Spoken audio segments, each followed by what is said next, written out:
terms of minimising costs is to do it in conjunction with the federal election on September 14. Because we know the certainty of the date as well, there's another added advantage in terms of the campaign that local government will play. So it's simply about saying yes to local communities. I urge Barnaby Joyce and everyone else to get on board, go out there and campaign in a positive way. If the yes vote is successful, how long will it actually take to change the Constitution? It's changed. The people control the Constitution, the people vote, and if the people vote for it on September 14, we know that constitutional change in Australia historically has been very difficult.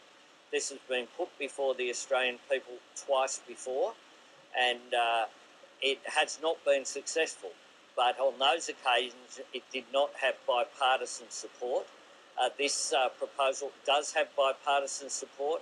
It's been worked through in a very constructive way to ensure that the concerns of state and territory leaders have been addressed in terms of the relationship between local government and state government. So I see no reason why every Australian political leader across the spectrum shouldn't be out there advocating a yes vote on September 14, and that local government certainly right across the nation will be advocating a yes vote on September 14.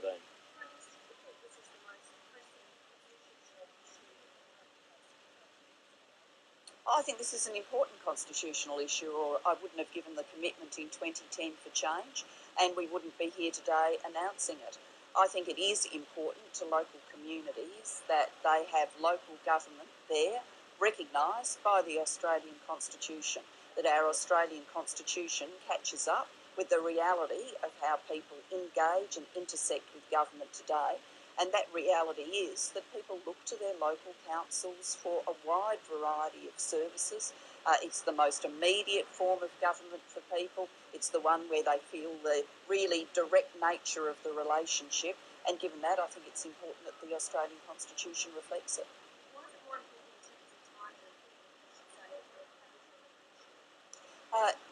On the recognition of our Indigenous peoples, we are also working on that and working on it very carefully and working on it with Indigenous leaders. And we want that proposal to go to the Australian people at the time that Indigenous Australians believe is right, after there has been a comprehensive community education campaign.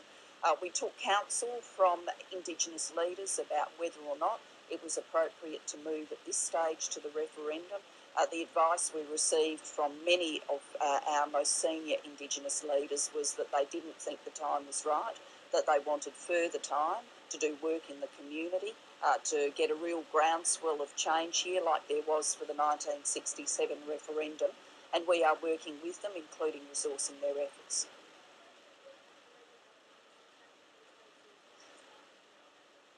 Well, this is about recognising local government's role.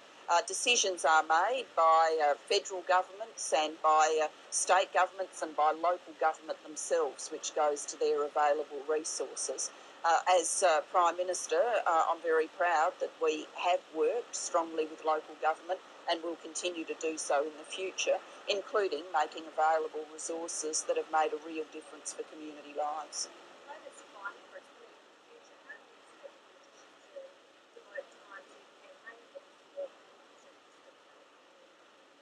Oh, each and every day, members of Parliament are out in their communities talking to them about the issues that matter and talking to them about individual constituent matters.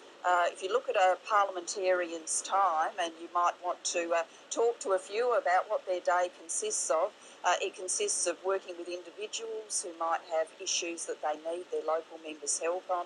It consists of working with local government. Members of Parliament inevitably spend a lot of time working with their local councils.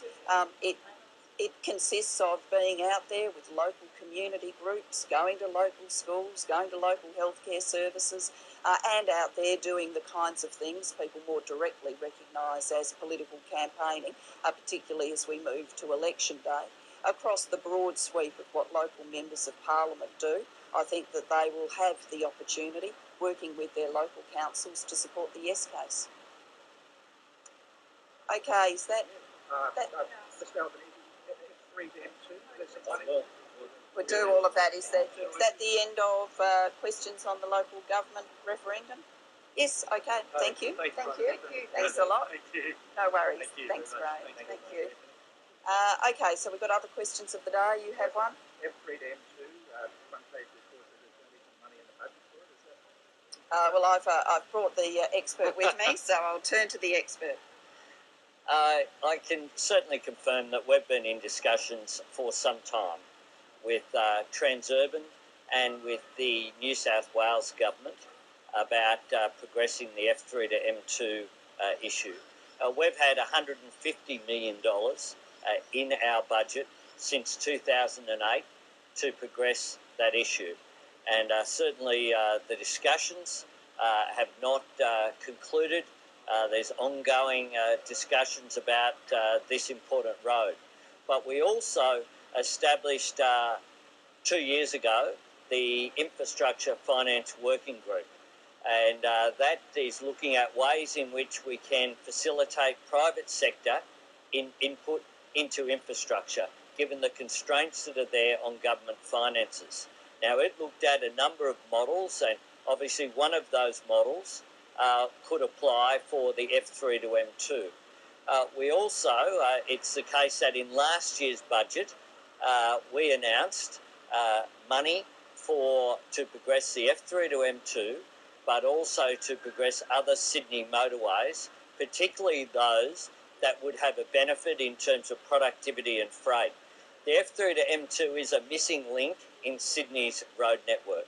The F3 to M2 is particularly important for freight down the whole corridor between Brisbane and Melbourne, but it's also particularly important for those commuters who live on the Central Coast or the Lower Hunter, as well as dealing with the difficulties that are created at Pennant Hills Road and in other areas where the F3 ends fairly abruptly when it comes to traffic congestion.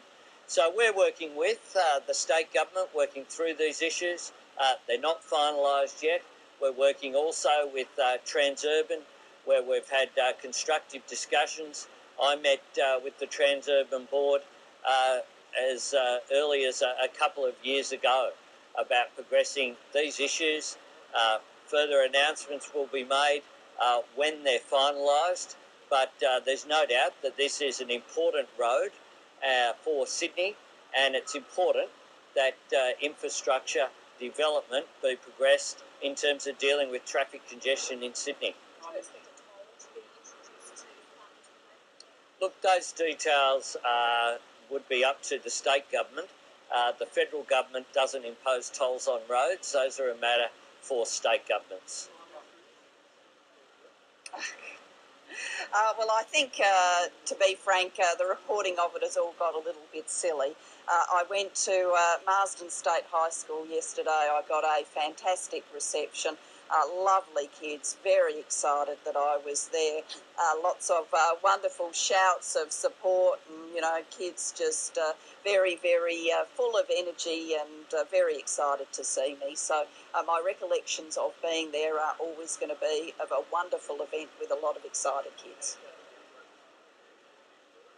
Well, I didn't have a chat to him. I was on a radio station that also spoke to him.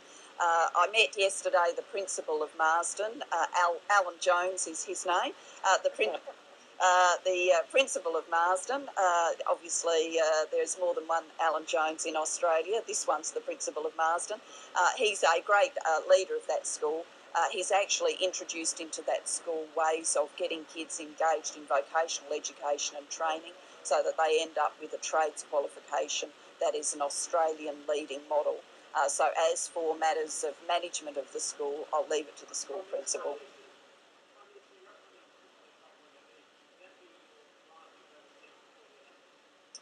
Well, I am going to PNG later today, and I will be there for what is a fairly short visit but an important visit. Papua New Guinea is the nation closest to Australia. We've got great historic ties and also the outlook for the future that we share. We want to see Papua New Guinea grow and develop. So I'm looking forward to that trip. As for any other